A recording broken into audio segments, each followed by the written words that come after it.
അങ്ങേക്ക് പാചകം ഇഷ്ടമാണോ? ജീവിതത്തിൽ എപ്പോഴെങ്കിലും അങ്ങ് അടുക്കളയിൽ കയറിയിട്ടുണ്ടോ? പാചകം ഒരു കലയാണ്. ആ കലയിൽ ഞാൻ അത്ര വിദഗ്ധനല്ല. പക്ഷെ ഇടയ്ക്ക് ഞാൻ ചായ ഉണ്ടാക്കുമായിരുന്നു, നേരത്തെ ചായ കുടിക്കുന്ന കാലത്ത്. അത് ശീലിച്ചിരുന്നു. അതിനപ്പുറത്ത് ഇല്ല, ഒന്നിലേക്ക് കടക്കാൻ എനിക്ക് ധൈര്യം കിട്ടിയിട്ടില്ല. അപ്പൊ അങ്ങനെയാണെങ്കിൽ അങ്ങയുടെ പ്രിയപ്പെട്ട ഒരു ഭക്ഷണം എന്താണ്? ഞാൻ സാധാരണ ഏത് ഭക്ഷണവും കഴിക്കുന്ന കൂട്ടത്തിലാണ്. പക്ഷെ ഇപ്പൊ അടുത്ത കാലത്തായിട്ട് ചില നിയന്ത്രണങ്ങൾ ഞാൻ തന്നെ വെക്കാറുണ്ട്. ഇന്ന് ചിലതേ കഴിക്കൂ, ചിലത് കഴിക്കില്ല എന്നൊക്കെ ഉള്ളത്.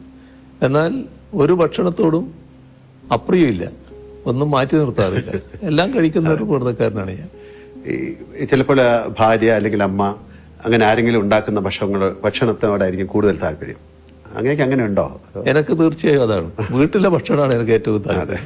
അതിന്റെ പ്രശ്നം എന്താണെന്ന് വെച്ചാൽ, വീട്ടിൽ നിന്ന് പുറത്തിറങ്ങി ഭക്ഷണം കഴിക്കുമ്പോൾ പലപ്പോഴും വീട്ടിലെ ഭക്ഷണത്തെ പറ്റി താരതമ്യപ്പെടുത്തി പോകും. അത് എപ്പോഴും എനിക്ക് താല്പര്യം വീട്ടിലെ ഭക്ഷണം തന്നെയാണ്.